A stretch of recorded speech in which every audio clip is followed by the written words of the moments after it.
Alright, welcome to Vintage Time Australia, and in today's video I'm going to open up another box that I've purchased of bits and pieces from a Japanese buying service. This is the first one I've done of these for a while. Reason being is that the Australian dollar against the yen is quite poor, so it makes everything much more expensive, but I'm actually getting low on some stuff like balances and whatnot for the 61 series movements.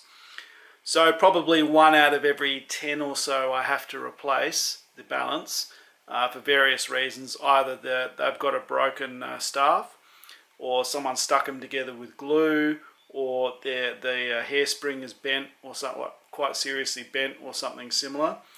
And quite often they just don't work out. It doesn't work out cost effective really to mess around with them. So the better option, and we just, hey, hang on, we just got a bit of a cat kerfuffle happening there. So basically what happened is the one that was sitting on the box, that's the black cat Minky, another one came in and he sort of felt threatened that they were going to try and take his box away or something. Anyway, as I was saying, so I very rarely repair balances if they're damaged, just because it's not worth it from a cost and time perspective. And quite often the end result that you get from them is quite poor once you've spent 3 hours messing around with them. So yeah, so that's where we're at. So our helper Minky here, he's been pretty keen to get in this box since it turned up. So he's not terribly useful, but we'll see how we go.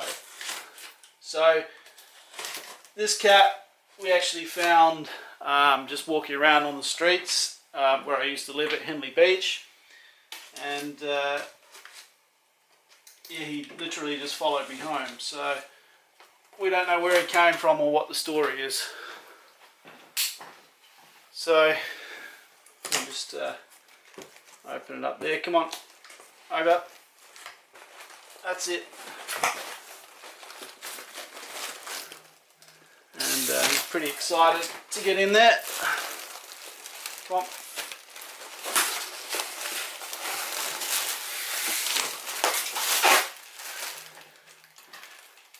And alright, so the first thing that's going to come out is I've got some catalogues and books for my Sora. So the car that I drive is a 1991 Toyota Sora, which is one of the Japanese supercars of the 90s. First time I saw one, I wanted one about 20 years ago, and I do have them. So that's the original catalogue for the Sora, and I've got the 4-litre GT Limited version, which is that one there. So that's the Japanese V8. So that's the first thing out.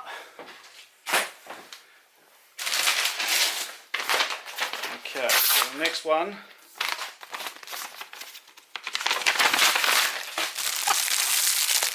is,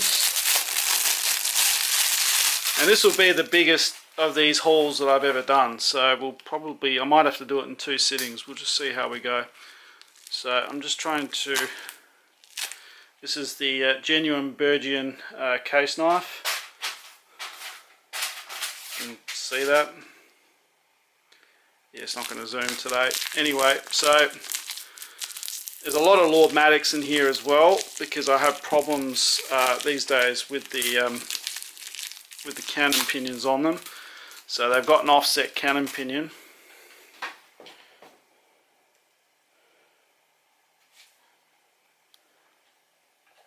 There we go.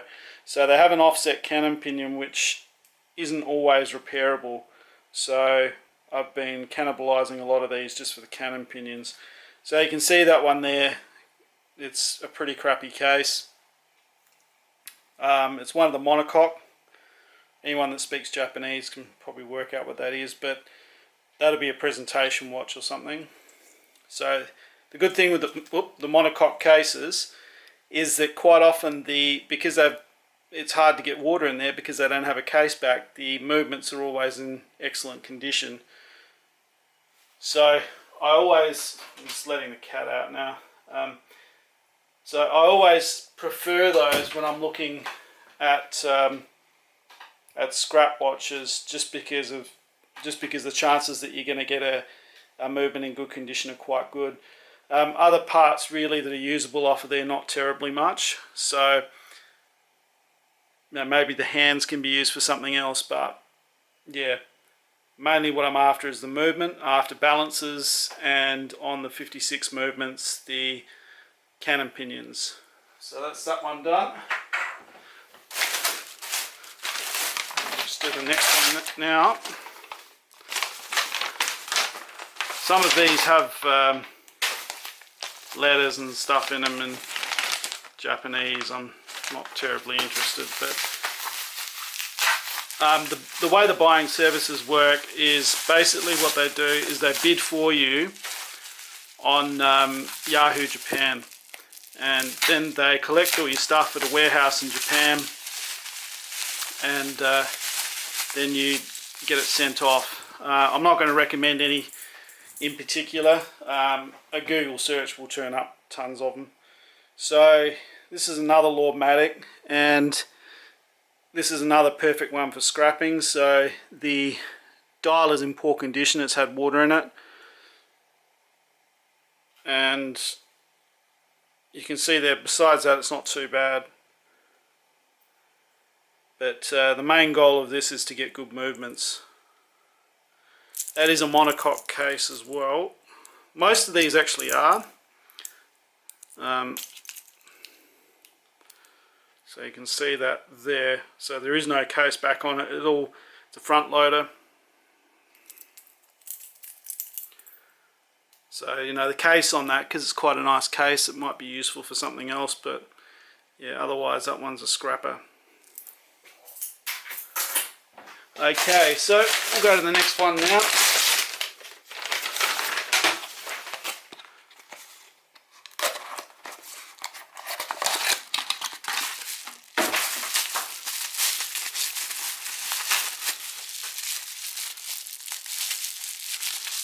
And this looks like a 61 series. Yep, so that's a 6106 when that zooms in. There we go. So that's a 6106. So on there we have a good set of hands. The dial's gone, the dial's got pinking on it, so it's been exposed to what that is the silver plating that is under the paint has oxidized. Usually that's caused by a mix of moisture and sun, and that's the case reference there. So hopefully we'll have one good 61 series movement in there I can pull a balance from. Yeah, we'll just keep motoring through here.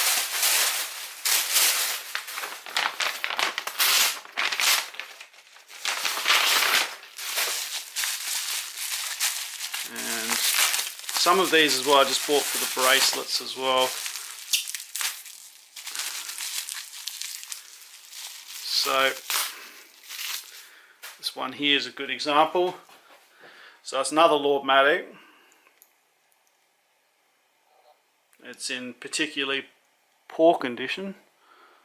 So I think, I don't really know what's going on with that. It's actually got a weird dish dial. I've never seen one of these before. So I mainly, hang on, I just got to let the cat back in. It's alright, she's not there. So anyway, the main reason I bought this was for the movement and the bracelet. So it's one of the original Lordmatic signed bracelets, one of the mesh ones. So they're always useful for other projects. They're actually quite high quality. I think at the time, and I'm sure someone would know the answer to this, they were an optional bracelet because most of these came on a standard size style bracelet. Yeah. Never seen one of these before. It's a really queer dishing on the side, on the dial ring there. Alright, we're going to keep moving on.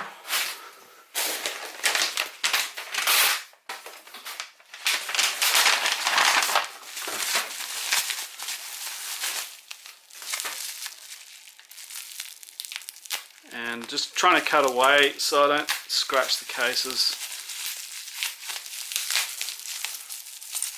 I could do this with scissors, but that's really no fun. So we have another Lordmatic, which is in average to poor condition. Again, these are primarily for movements. And that darn cannon pinion. Again, it's a front loader.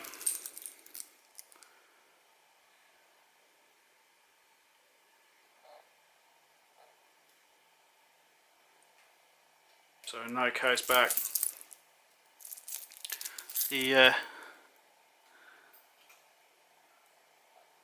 dial's not terrible under the glass, but I've seen better. So there's that one. I'll just keep motoring on.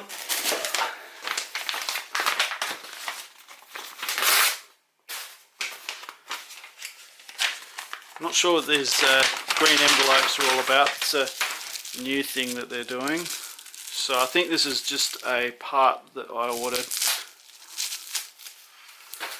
Yep, so I saw a good deal on some stems,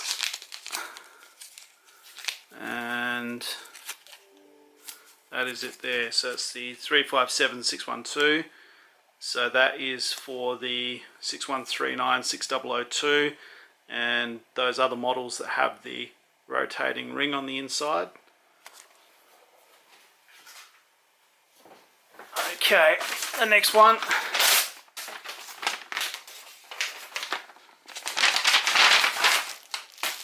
Again, this is another stem by the look of it. Actually, just going to try and sit down while I'm doing this because my back's killing me.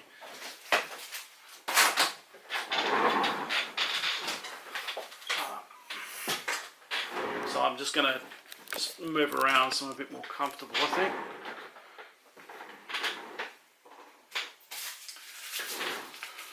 Okay, so on this one, this should be a 357611, which is the stem for the 6117 world timers. So these are always useful. Probably half of them are missing the stem, or have had them substituted, or whatever. This really doesn't want to refocus, so I'm just going to switch, and by switching the mode on the camera it stopped the video, so I've just had to just restart it there. I wouldn't say I'm a camera genius.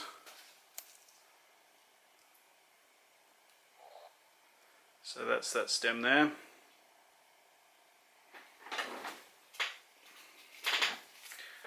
Alright.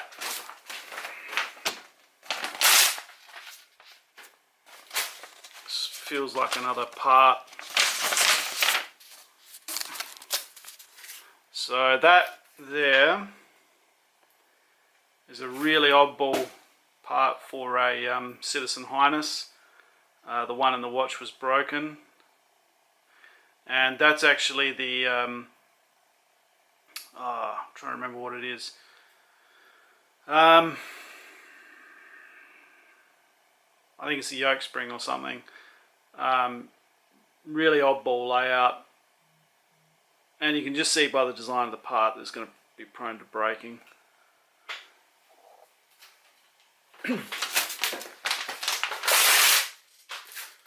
Okay, so here I've got a King Seiko by the look of it. Now I think this one was a bargain price, so I could have some stuff wrong with it.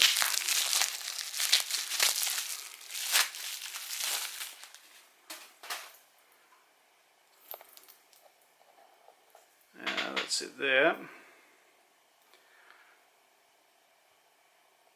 So I expected this one to be in incredibly poor condition. The auction photos were awful, but it looks pretty clean to me. So you don't always, I tend to gamble a bit with these, so sometimes I will see a bad auction photo and I'll bid for it and hope for the best. And at worst, I've got spare parts. At best, you've got a winner watch-wise. And yeah, I expected this one to be really, really rough, and we've lucked out this time round. So I always tell people, never spend more than you're prepared to lose. I think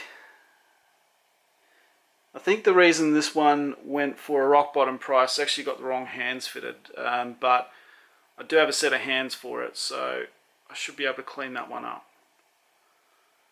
So that's that one there. Just with buying the King Seikos and Grand Seikos as well, I've noticed that if they're missing the medallion, they go for a lot cheaper, but the problem with that is that they go for a lot cheaper. So if they're missing the medallion, the resale price on them and the actual value of the watch is a lot lower.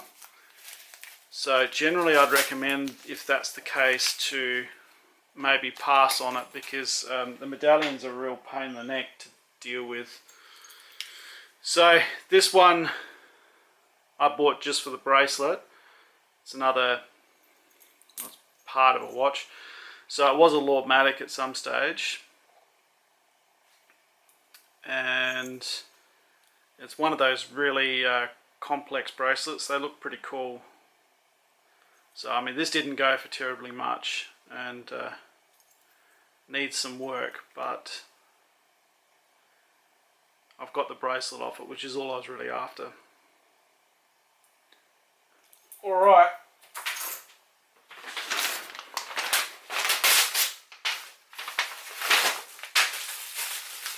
So I'm just going to keep chugging along. Also, the King Seiko buckles are in transit right now, so I'll have those within a few days.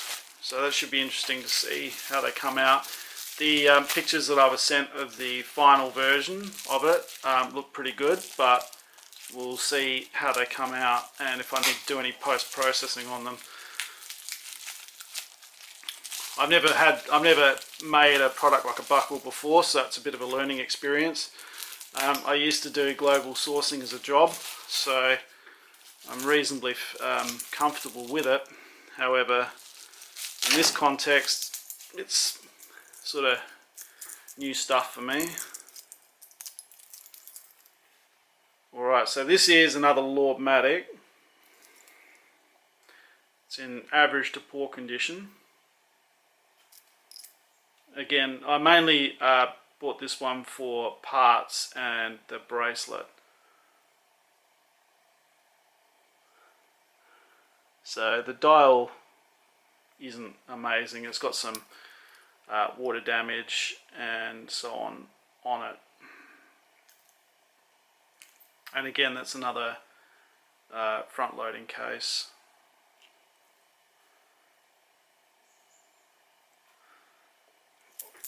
Alright, next one.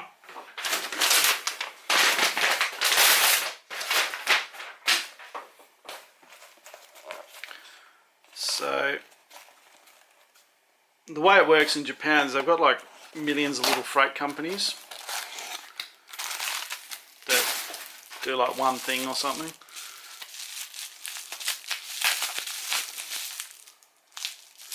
Okay, so this one is a 6106. So I found that the 6106 is the more common 61 series movement in Japan, or in the Japanese only products. It goes back to the old saying of the Japanese always keep the best stuff for themselves. So the 6106 has a higher jewel count than the 6119, and it also hacks as well. So the 6119 doesn't. 6119s are reasonably uncommon in the Japanese domestic market. They're nearly all 6106s. So they also have cap jewels on the third wheel and also the escape wheel. So they're the better movement all round. But the main reason I'm getting him is for balances and parts. So this one's probably, it's got some pinking on the dial, but beyond that it's in reasonably good condition.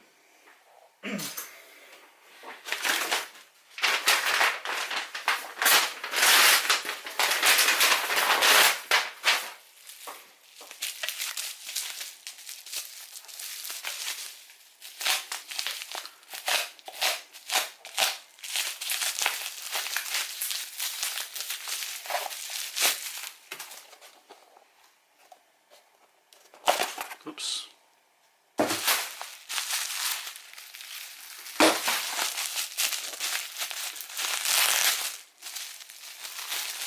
So this one is a GS Grand Seiko, and I'll just try and see if it sets so we can just get it out of the way. So this one was again bad auction photos. I expected it to be in much worse condition than what it is in. Let's try and keep that steady. So I got a like I said, I got a reasonably good deal just due to bad auction photos, but the condition's quite good. So it's got some scuffing on it, which I can sort out. I expected the case to be a lot worse than that. So I've never had a GS before, so this will be one of the first ones. I've fixed plenty of them, but never actually had one in my fleet. So this is the 6145. So that's the same as the 6146, except it doesn't have the day on it. And to be quite honest, I think the day is an unnecessary complication. I mean, if you don't know what day it is, you've got bigger problems than which watch to wear today. So that's that one there.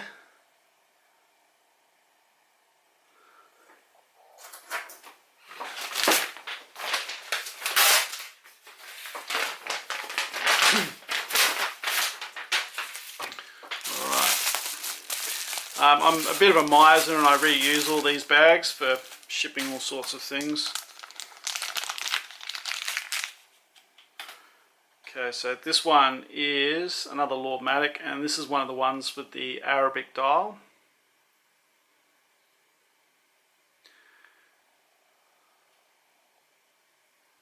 When that does focus, you'll be able to see it. So I just took a chance with this one. I put in a lazy bid and I won it. The auction photos, it looked considerably worse, but really it just needs it's filthy. So it just needs an ultrasonic clean and a new crystal. And I think we're good to go on that.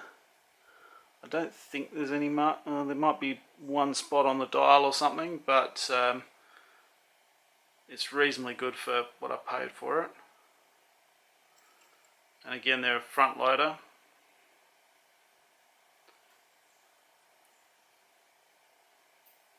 So that's that one.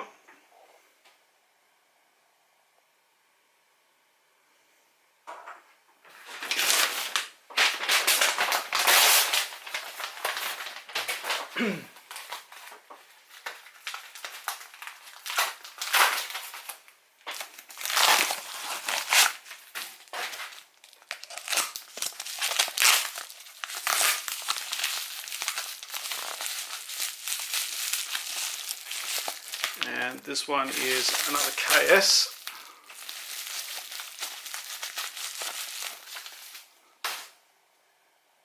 And this one's purely for parts. It's in fairly poor condition. It's had tons of water in it.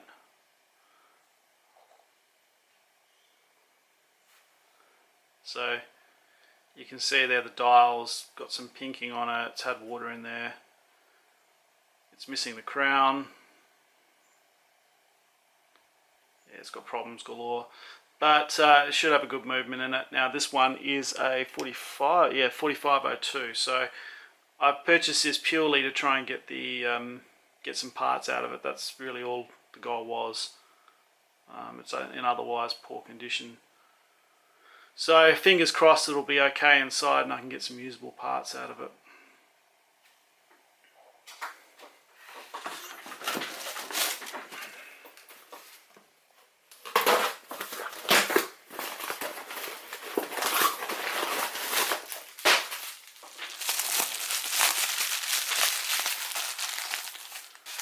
So this one is another Lordmatic, and this is another one I put in a lazy bid and I was lucky.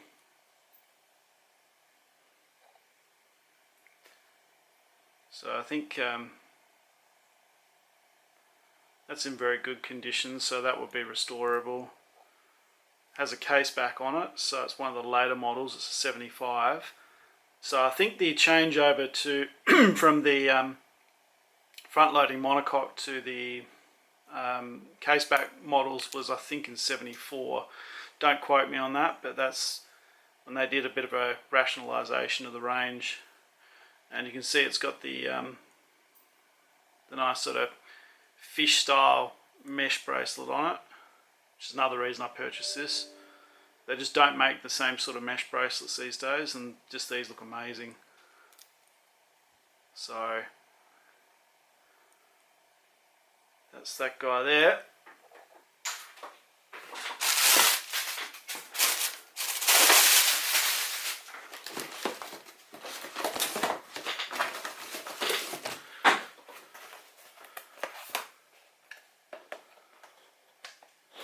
And just sort of got to contort myself in weird positions here to get to things as we get further into the box.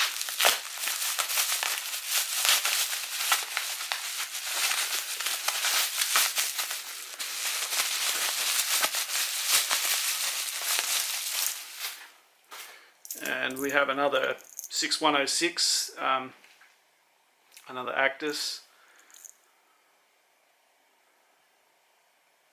and any day now that'll zoom in.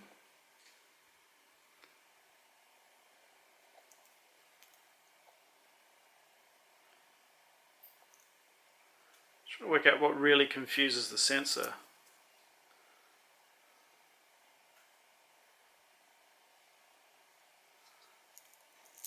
Could be the glass. So what I'm filming on, I got tons of negative comments on my camera on the last lots of these videos. My take on it is you're welcome for the free entertainment. I produce these videos and really make no money off them. I think my total YouTube income is about $10 a month from the videos that do have ads on them. It certainly has not come anywhere near the cost of the equipment. So just enjoy the free entertainment that you're getting and maybe give it a rest with the negative comments. So yeah, the Actus is another 6106. So it's got the original bracelet on it, I believe. I could be wrong. And this is probably a late one, I think. I know it's waterproof, so it's a 1970. So again, that's probably restorable. If I ever get really quiet one day, I might fix some of the restorable watches. But otherwise, we'll probably just sit around just in case I need them for parts. Okay.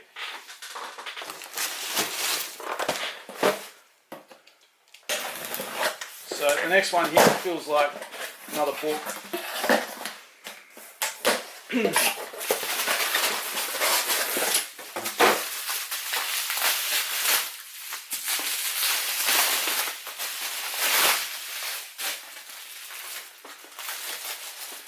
Yep, so it's another book. I think it's another Scorer book.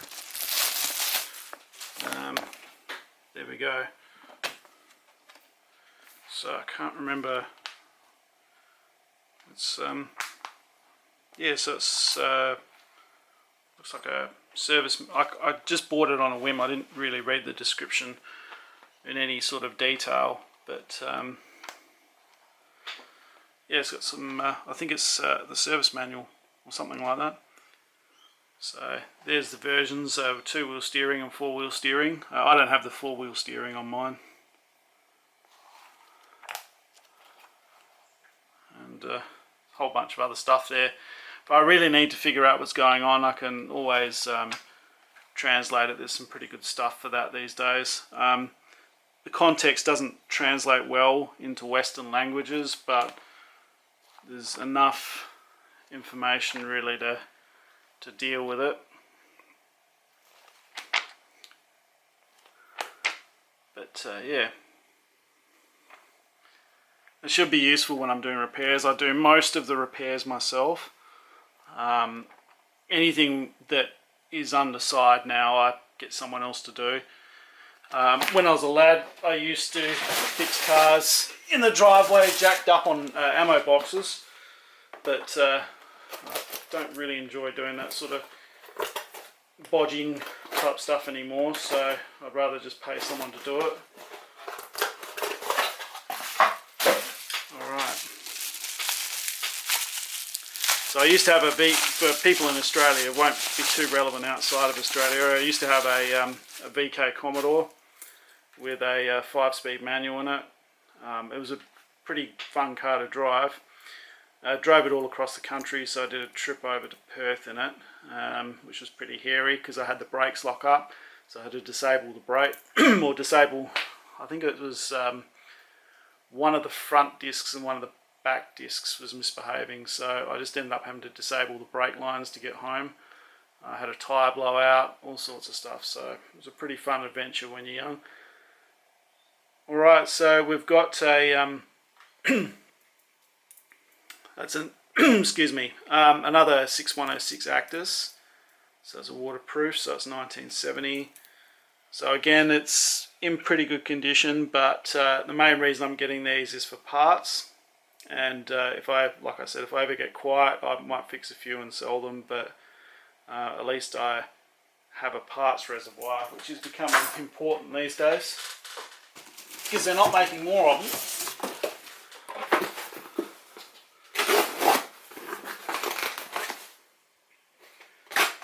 Yeah, some of the stuff I've seen people do with balances before really baffles you. You kind of think, I mean, I had a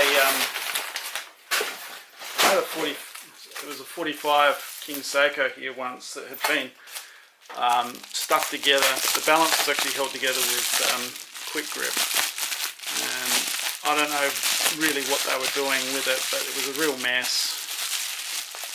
And I had a 6159 as well, yeah, 6159, where someone had totally, they'd just been through and fiddled with everything and broken a bunch of parts and done bodge fixes on them and all sorts of stuff, and it was just a complete mess. So that's the sort of problems that I get. The 6139s and other other three-handers, it's not uncommon to see them fairly poorly treated before, so that is becoming more of an issue. And this one here is another Actus. It's got a really funky bracelet on it. I think that's the original bracelet. That one will be a waterproof, so 1969, I think. It's hard to see from behind here. Yep, 1969. So yeah, some of the repairs that were done when they weren't worth a lot of money are just very bizarre. So a lot of these repairs were done in the 80s and 90s and stuff, and it's just glue and bits of crap everywhere and all that sort of thing. So that's what you're putting right at the end of the day. But the good news is that because there's so much commonality between their movements, you can pull something like 80% of the parts from these three-hander movements, which you can get for next to nothing. Alright, so the next one here is, this is quite a famous Japanese freight company. I forget their name, but their logo is cats. There's literally cats all over all their stuff. They put billboards out with cats on them and all sorts of things. So that's really cool actually. You tear the strip off and there's a line of cats on there. So they're really having fun with their corporate image, which is good to see. I'm getting a bit tired of people taking that sort of stuff so seriously these days. But I think that's the thing with the modern world, everything's just so heavily leveraged that you can barely put a step wrong. So this one's another 6106 Actis, and this is in poor condition. I think the dial's okay. I think the main problem's the case, and it's had some substitution with glass done and all sorts of stuff. But yeah, the main goal is just the parts there. So that's that one there. I think I'll get another cat one to come in.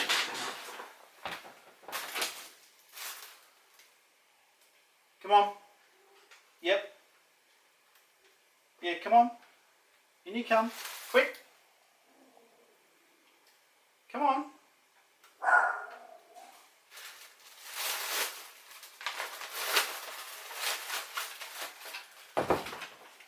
Come here.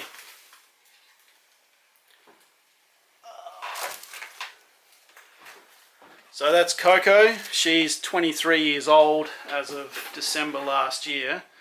She's doing reasonably good, a few minor health issues that we've got her on medication for, but as you can see, she really doesn't want to quit.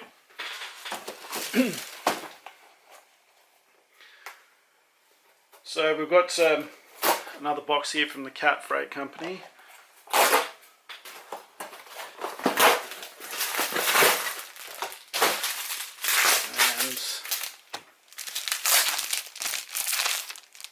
A bit on the light side, but that is a gold Lordmatic mesh bracelet. So I got this, I've actually got a, that's it there, so it's in fairly good condition. I got this specifically for my 5619, so I've got a gold plated 5619. And the mesh I think will go with it really well. It's pretty dirty, but once it's been cleaned it should be alright. So it's just SGP on it. It says SGP, which isn't really any gold at all. So they use like a yellow tinted rhodium or something on those. Alright. So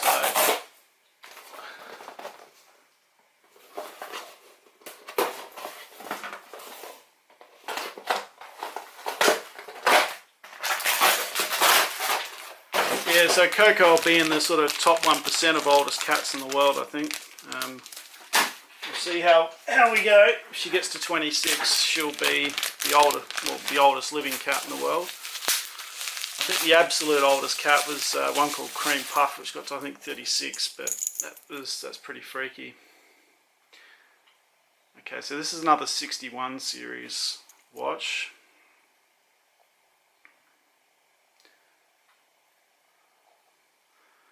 And it's in poor condition, but main reason I got it was it's on the original bracelet, which is a pretty cool bracelet, and for parts again, so balances and jewels and things like that. So yeah, that's not a watch that you could learn to love, I don't think.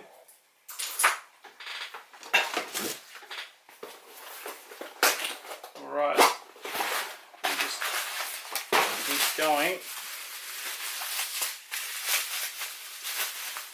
So yeah, when I did the original boxes, the Australian dollar was like 100, about I think 110 yen to the dollar.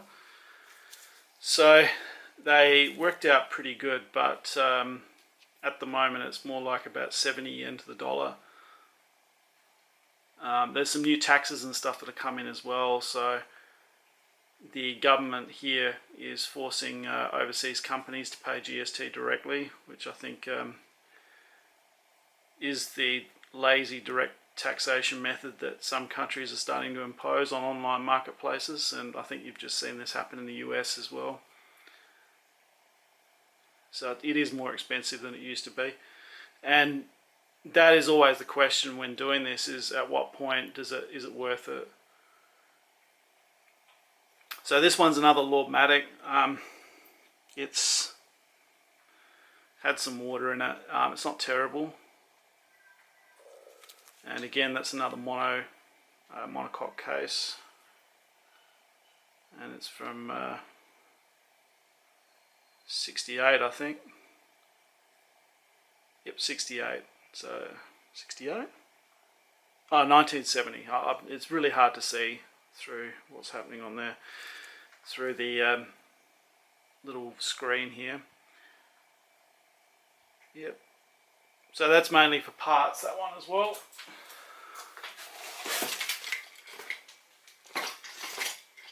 Now the next one is a parts lot. I probably overpaid for it, but like I said, I do gamble a bit with these. It's pretty much the only gambling I do. I don't do pokies or sort of card games or anything like that. So this is a collection of parts for 56 series movements, which is Lordmatics, King Seikos, Grand Seikos, all that sort of stuff. And also 45 series movements. It's just, someone's retired or whatever and had these left over, and they've just sort of had them in little containers, and I've hoped for the best and bid on it. So hopefully I didn't get screwed on that. And screwed would be that there weren't terribly many useful parts in there, but that's, as I mentioned, the risk that you take.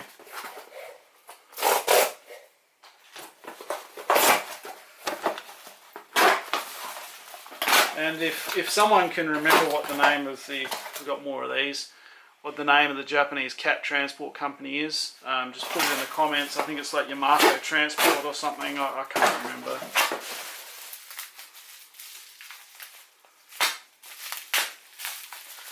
But yeah, I've seen massive billboard adverts that they put in the subways and stuff advertising their services. And this one is another Lordmatic,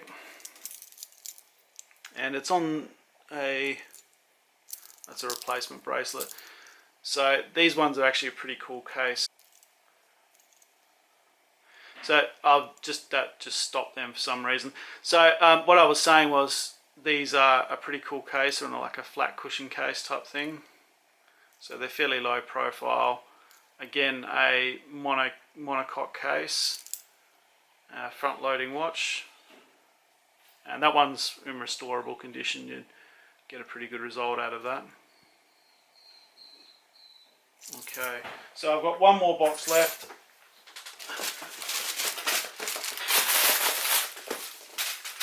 And I know what's going to be in here because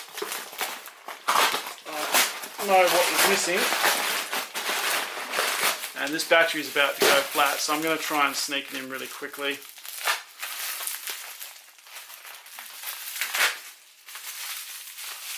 And they've wrapped it. These donuts are really hard to cut open when they wrap them like that.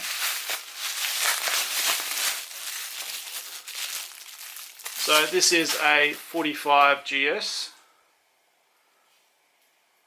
when it eventually zooms in.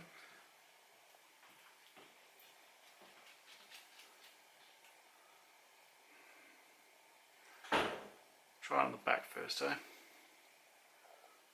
There we go. So it's a 45 GS. This one I took a chance on as well and got it at a fairly good price. Hopefully there's nothing wrong with it. Case is in good condition, but it's one of the less desirable models. Everyone wants the Grammar of Design models, and this isn't one of those. But they've got a fairly good profile in my opinion, and the dial and glass and everything on there looks amazing, so I think I've lucked out with that one again as well. Alright, so I'm going to wrap that up there, and thanks for watching, and I'll have I'll be doing more videos this year for sure. Last year I didn't get much done, but this year there definitely will be many more. Thanks for watching, and please put in lots of comments, say what you did or didn't like. I try to be constructive, and yeah, that'd be great. Thank you.